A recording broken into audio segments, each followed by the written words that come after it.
Now,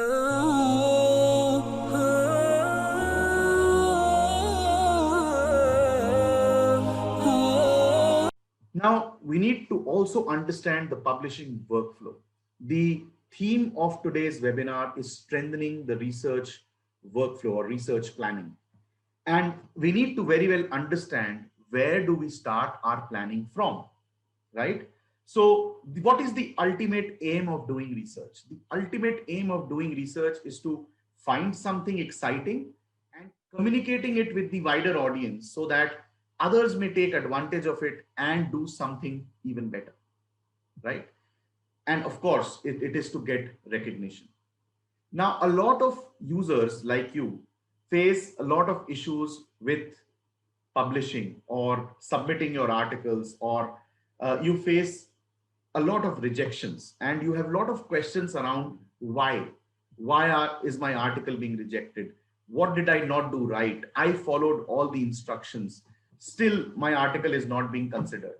So there has to be something that pushes an editor to accept an article and that encourages an editor to not accept an article or to reject an article.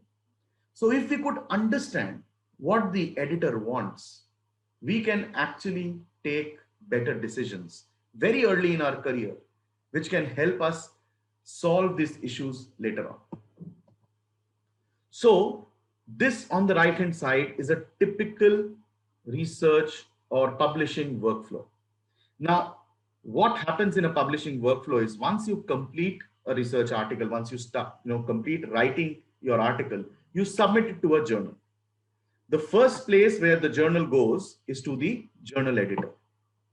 Now, the editor has a few set of criteria in his mind, right? I'm sure there'll be some editors in the audience as well today. And I think these will resonate with how you do your analysis as well. So what do editors actually want? So editors want that the article should be scientifically correct, right? It reports something new. If not new, it should report something significant. So we can't always publish something new, right? We may have a particular, a different approach for something that already exists and it's not totally new, but it has to be significant. It has to have a social, economic, political, or any sort of an impact to make the editor interested in your article. And then the article must be of interest to the readers. I always say that it is not always about how good a journal is. It is mostly about who is the audience, who is going to read your research article, right? Because the audience is the one that is going to give you recognition. So always try and understand who your audience is, who are you addressing. The editor is very careful of that because the job of an editor is to make sure that the impact factor of my journal increases year on year, or the site score of my journal increases year on year. And site score and impact factor are affected by number of citations. So an article will only be cited if it is being read. And who will read it? Someone who has interest in that article. So always look at who's the audience. Are they going to read my article? Will it be of interest to them or not? And then there are a few criteria that the editors have chosen to reject an article. So first, topic of research, not trending, not impactful. So if the topic of research is not trending or not impactful, they already know that it will not be of interest to the audience. And they are very hesitant on publishing research articles related to such topics. Poorly written abstracts or language errors. And editors always tell us that English may not be the first language of everyone. And therefore, when you are publishing in an English journal, it is always recommended that you either take help or take help from different resources, but make sure that your article is written in correct English. Because editors are busy people. They do not have time to understand what you are trying to explain. Grammatical mistakes, even punctuation mistakes can lead to totally different meanings of different sentences. So please avoid using that. And the next 4 examples are very clear of why and how references are very important or citations are so important in research.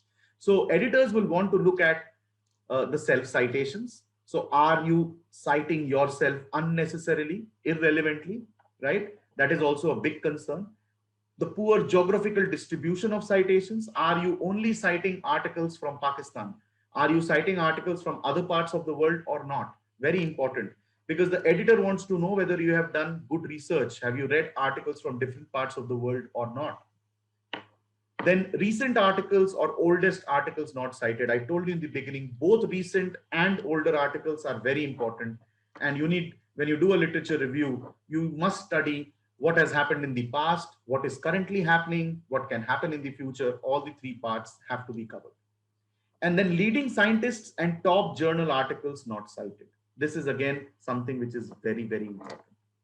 Now, you might be thinking that how can you get so much information, and from where can you get so much information so that you can plan your research better? The reason of sharing this information with you is to help you understand how to plan your research and work harder on critical areas that can ultimately lead to higher percentage of acceptance of your research articles in top journals.